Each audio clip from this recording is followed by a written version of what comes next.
Hello friends, welcome to my channel. Friends, ఇవాళ దేశం మొత్తం గర్వించదగ్గ విషయం అదేంటంటే పహల్గామ్ అటాక్ లోని చాలా మందిని చంపేసిన ఉగ్రవాదులు ఎవరైతే ఉన్నారో దానికి ప్రతీకారంగా ఏంటంటే ఇవాళ Indian army, Indian air force, అలాగే ఇండియన్ నేవీ మొత్తం త్రివిధ దళాలు మొత్తం అంతా కలిసి ఏంటంటే ఏదైతే ఈ ఉగ్ర స్థావరాలు ఏదైతే ఉంటాయో పిఓకేలో ఏంటంటే ఆపరేషన్ సింధూర్ పేరుతో ఏంటంటే మొత్తం ఇవాళ అర్ధరాత్రి 1:45 మొత్తం ఏంటంటే అటాక్స్ అయితే జరిగినాయి అనమాట. ఈ అటాక్స్ లోని దాదాపు 90 మంది ఉగ్రవాదులు అయితే మాత్రం హతమయ్యారనమాట. ఇది చాలా చాలా ప్రౌడ్ న్యూస్ అనమాట. ఈ దెబ్బతో ఏంటంటే పాకిస్తాన్ కి ఒన్నులో వణుకు పుట్టించిందని చెప్పొచ్చు. అండ్ ఎవరైతే పహల్గామ్ అటాక్ లో ఎవరైతే చనిపోయారో వాళ్ళందరికీ ఏంటంటే ఇది ఒక జస్టిస్ అయితే వచ్చింది, జస్టిస్ సర్వ్డ్ అని మాత్రం చెప్పొచ్చు. అంటే ఎవరైతే చనిపోయినా వాళ్ళందరికీ ఏంటంటే ఒక న్యాయం జరిగింది, వాళ్ళ ఆత్మకైతే శాంతి చేకూరింది. అలాగే వాళ్ళ ఫ్యామిలీస్ కూడా ఏంటంటే చాలా హ్యాపీ ఫీల్ అవుతున్నారు. ఎందుకంటే ఫ్రెండ్స్, పహల్గామ్ అటాక్ అనేది అంటే 10 years తర్వాత చాలా పెద్ద అటాక్. అంటే 2014లో పుల్వామా ఏదైతే అటాక్ ఉందో దాని తర్వాత 10 years తర్వాత ఈ అటాక్ అయితే జరిగింది. సో ఈ అటాక్ అసలు ఎవరు ఊహించింది. అంటే ఇంకా టెర్రరిజం ఆగిపోయింది, ఇంకా అంటే ఇండియా మీద ఇంకా అటాక్స్ ఏం జరగవని అనుకునే టైంలో ఏంటంటే ఇంత పెద్ద అటాక్ జరిగింది.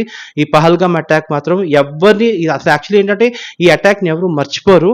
అట్లాంటిది ఈ అటాక్ని ఎవరైతే ఇచ్చేసారో ఈ టెర్రరిస్టులు ఎవరైతే ఉన్నారో వాళ్ళందరికీ ఏంటంటే ఒక రివెంజ్ అంటే పిఓకే మీద రివెంజ్ అనుకోవచ్చు. ఇప్పుడు ఏంటంటే ఏం జరుగుతుంది, ఇండియాకి పాకిస్తాన్కి ఏంటంటే ఎప్పుడెప్పుడు యుద్ధం జరుగుతుందా లేకపోతే యుద్ధం జరుగుతుందా అని చెప్పి భయంతో పాకిస్తాన్ ఉంది. బట్ ఇండియా మాత్రం ఏంటంటే రెడీగా ఉంది వార్ కోసం.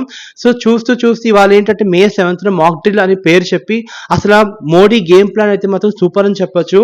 May 7th అందరికీ మాక్ డ్రిల్ దేశవ్యాప్తంగా మాక్ డ్రిల్ అని చెప్పి ఏంటంటే ఒక డీవియేషన్ చేసి అర్ధరాత్రి అందరూ పడుకునే టైం. అసలు నేను కూడా ఆ టైంలో ఏంటంటే మెలకు ఉంటుంటే సరిగ్గా న్యూస్ ఆన్ చేసినట్టే ఒకటే మాట, పిఓకే మీద అటాక్ చేసిన భారత్ ఆర్మీ. అది విన్న తర్వాత నేను చాలా హ్యాపీ ఫీల్ అయ్యాను.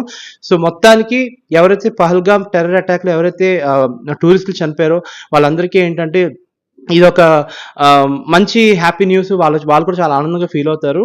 సో ఇలాంటిది మళ్ళీ ఇంకా ఫ్యూచర్లో మరిన్ని అటాక్స్ జరుగుతాయి పిఓకే మీద, ఇంకా ఎయిర్ స్ట్రైక్స్ అనేది చేస్తారని చెప్పి ఇండియన్ ఆర్మీ జనరల్స్ వాళ్ళందరూ కూడా చెప్తున్నారు. సో ఇది ఖచ్చితంగా ఏంటంటే ఇక్కడతో ఆగకూడదు. కంప్లీట్ అంటే ఇంకా మొత్తం టెర్రరిస్టులు అక్కడ పిఓకేలో లేకుండా చేస్తే ఇంకా చాలా బాగుంటుంది. అలాగే పిఓకే కూడా మన ఇండియాలో అంటే మొత్తం ఆక్యుపై చేసేస్తే ఇంకా బాగుంటుంది. సో ఆ డే కోసం నేను వెయిట్ చేస్తున్నాను.